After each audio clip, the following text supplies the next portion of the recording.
Well, this is my bark roof shelter. All natural bark roof shelter 1 year later. 1 year minus, maybe it's like 11 and a half months later. So it's fall right now. It's about mid-October and that was early November. But 1 year later, and I gotta say, it's held up pretty good. Obviously the boughs inside here are dead, but the bark, I mean, other than a bit of mold and having, you know, would have had 2 feet of snow on it, it's held up. I mean, there's clearly some spots that have been leaking. I guess just where weight pressed down and it cracked. Maybe if you had had more ridge poles here, you would have stopped that pressure causing it to crack. But most parts, you can tell no water has got through. And honestly, even in a hammering rain, this thing could still save your butt. You know, there might be some drips coming through, but certainly would rather be under here than just exposed to the elements if you didn't have anything. So I gotta say, I'm pretty impressed. You know, a full year, heavy, harsh Canadian winter, heavy snow load. This thing is still standing as an all-natural freaking shelter with a bark roof for waterproofing, and something that would get you through the night and possibly save you. You know, so I gotta say, I'm pretty impressed with it. A lot of people had asked, how does it shed the water, you know, because there's 2 pieces overlapping, but this center ridge pole, or center ridge beam is actually higher than the next one and the next one over, and so it's actually tapers down this way, so the overlap, water can't flow under the overlap because the overlap, you know, is like this, and so water can't flow back up, it just drains down. So that's how that works. So you can see where the weight here pushed down on the bark, and that actually created a bit of a crack, and you can see water gets through. But for the most part, this is dry all through here. You know, some drip spots, but really, you know, this would get you through a night. Maybe some drips. You could probably sit right under this and kind of get sideways and stay out of the rain. So this would still keep you, you know, might save your butt in here. Boughs, of course, are all dried out, so you might want to replace those. But you know, wow, it's held up pretty good after a full year. Still pretty waterproof. You know, this, it looks like this piece here got shoved over somehow by the snow load. It just slipped over, and that allowed that to crack. But you know, if you had put more of these in here and all kinds of stuff, it could have been made to be pretty good. But I mean, you know, who's going to want to stay in here for a year anyway, right? You're in real trouble if you are. So I gotta say, I'm pretty impressed with it. A lot of people commented too, like, oh, the wind will just blow your roof off. Well, it's been a year and it's still there. So this area is very sheltered with big trees, and it's actually in a bit of a mini valley, a depression, and it's very sheltered from the wind just naturally because of where it is and the small cliff. It's not something that you know, you're gonna have some ripping wind through and take the roof off, which is pretty, you know, evident that it's still there because it's also a heavy sheet of bark. And it also, I came in the winter and closed in the sides, but that was just to sort of trap heat in. You know, when I came, the snow hadn't really even blown in there from any driving wind. That's just naturally kind of how this area is. It's really hard for wind to penetrate this thick forest. Just some really big trees, ash trees and maple trees and cedar trees, and you know, all kinds of different pines and stuff. And then this hill on this side and this cliff on this side it really doesn't allow a lot of wind to get through. So that's why I picked this area. It really does a good job at getting sun and warming up and reflecting the fire heat back into the shelter. So also this big rock here reflects the heat back into the shelter much better than a wood one. So that was my thinking.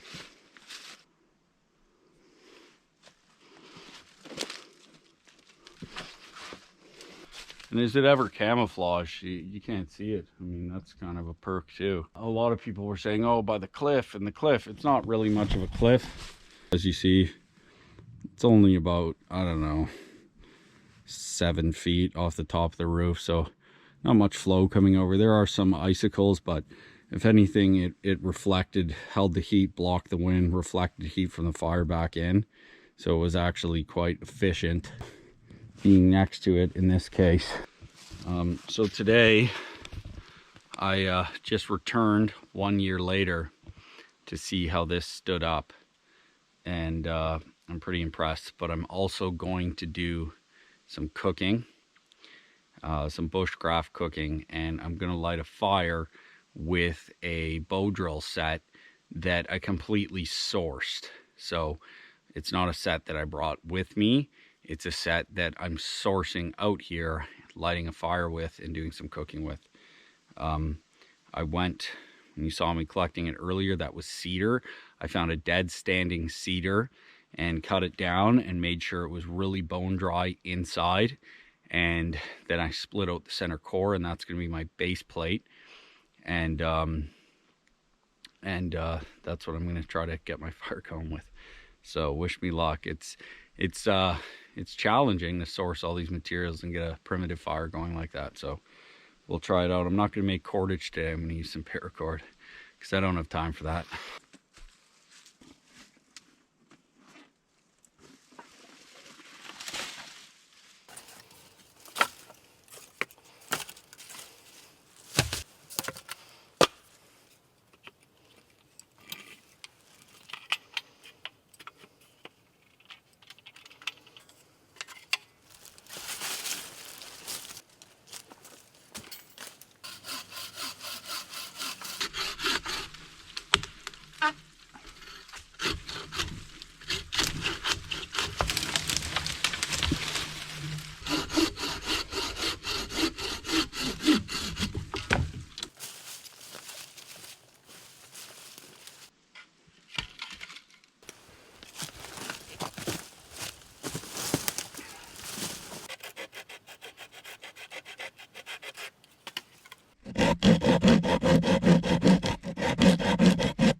I'm testing out this cool pressure cooker.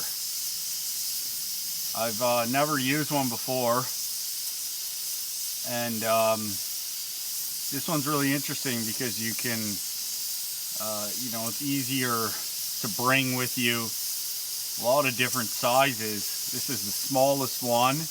They make much bigger ones, and I like that you can use it over a campfire quite easily.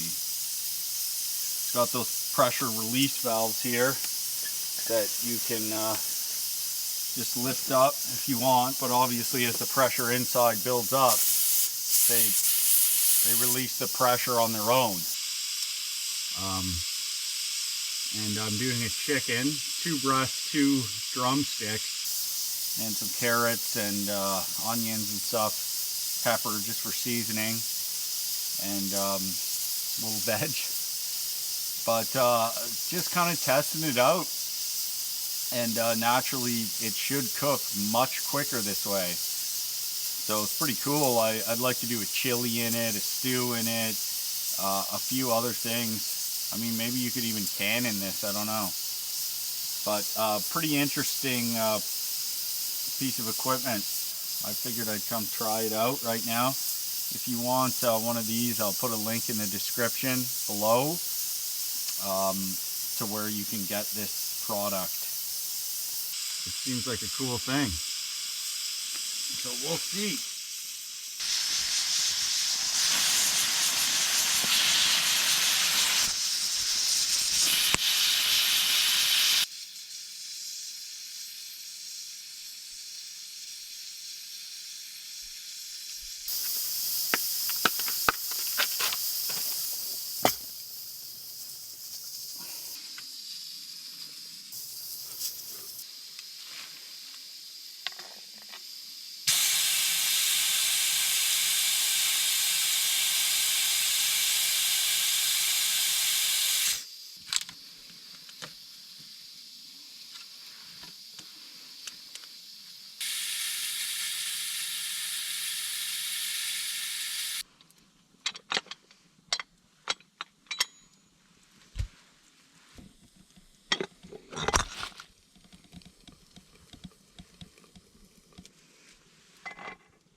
Mmm.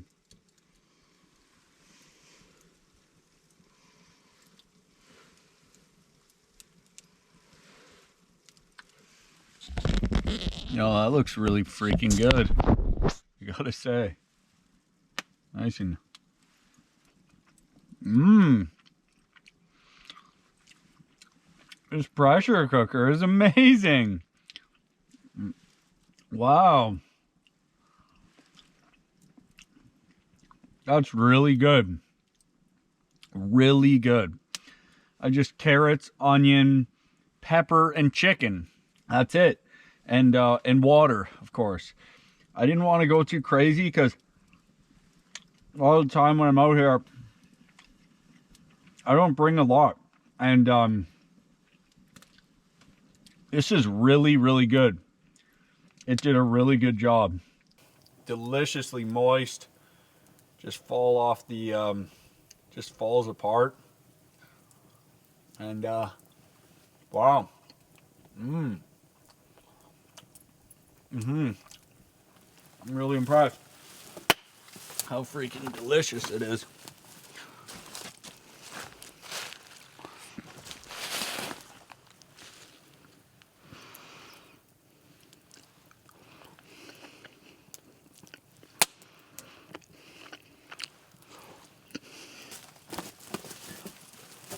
Yum, yum, yum.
Well, pretty successful little journey.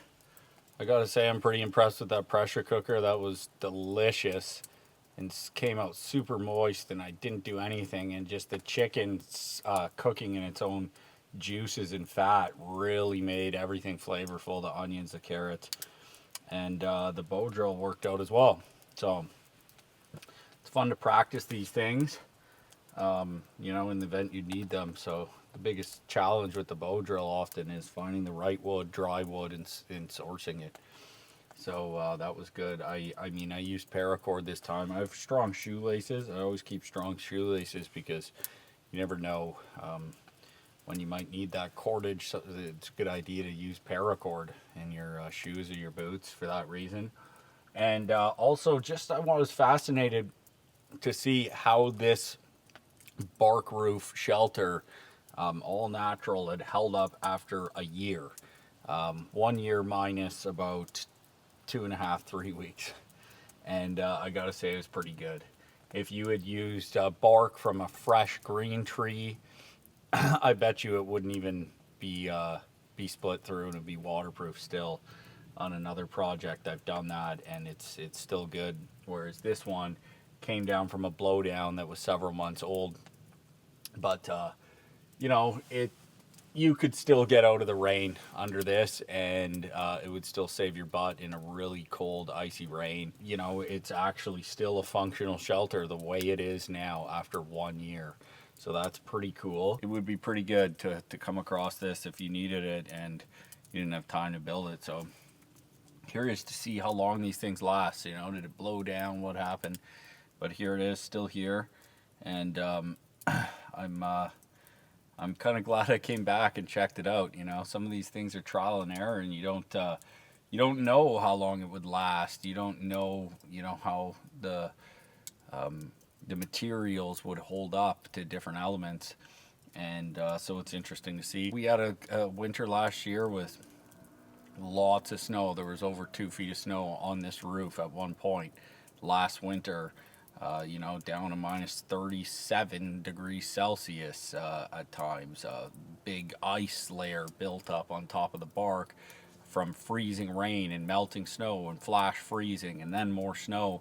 And so for it to still be intact after all of that is pretty amazing. I love doing the bow drill. I used, just so you know, I sourced a dead standing cedar tree. I split the middle out of the plank for my board, for my fireboard, and I also used a cedar branch for my spindle. That's this piece here, like that. And I used a cedar branch for my bow. You don't have to use cedar for that, but I mean, softwood cedar is great, and it has natural water repellent properties, so that's why I sourced cedar. And I found a dead one, and it was freaking bone dry, so I used a branch. I used, you know, the inner part of the actual tree for the board, and I used a branch for the bow too.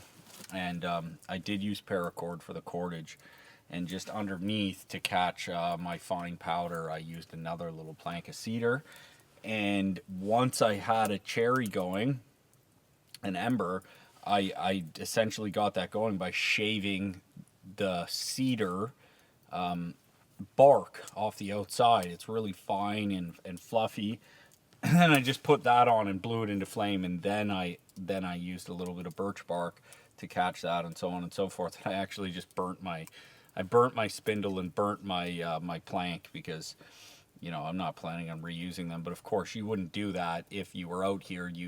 Most of the work is making your spindle and making your top. I used a piece of hardwood for the handle part on the top, because you don't really want that to start smoking and everything, right? So I used a piece of hardwood that I cut. But you know, typically after all of that you wouldn't burn it, because that's usually the main body of work, and it'll keep getting drier. So you keep that dry and keep it on you, and you perfect your board and you perfect your spindle, and then next time you go to light a fire, it's like a lot faster and a lot easier. But because this time I'm not planning on keeping it and all that kind of stuff, I actually just burnt it right away, which was convenient. But you know, not recommended if you're actually going to need to be lighting another fire again. Obviously you want to, you know, you don't want to have to go and source it and make it all again every time. So, but it is time to go, and I will be back doing a bunch more bushcraft things in the near future. I'm looking forward to sharing, you know, survival bushcraft type stuff. I'll put a link in the description if you want to pick up one of those pressure cookers. They have many different sizes, and you know, it came out pretty cool. I mean, that's one you could take with you somewhere. It's not the kind of thing that I'm always taking, but you know, sometimes I do a little thing like this, and it's a fun thing to do. So it came out delicious, and you can make a lot of food for a lot of people with that pretty quickly. So I'd like to do a chili in it, maybe a stew in it, that kind of stuff. But you know, I was impressed with what it did today. And so if you want one, yeah, click the link in the description down below and pick one up.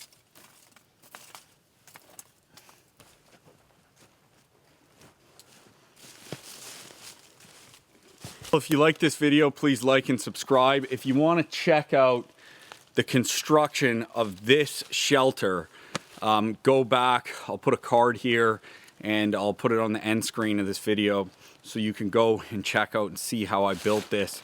I actually peeled bark off a blowdown tree and made a roof. And I came back in deep winter and closed in the sides. I made a platform just under there where I can store wood. I lit a fire with just a knife, quartz rock, and some chaga. I made some chaga tea and cooked up some steaks on a bare rock. So that's a pretty cool video, so go check that one out if you haven't seen it. And please subscribe. Lots more of this kind of stuff to come, and lots more of other types of wilderness adventures. Really appreciate you all watching. Remember, subscribing is free, and I'll catch you next time.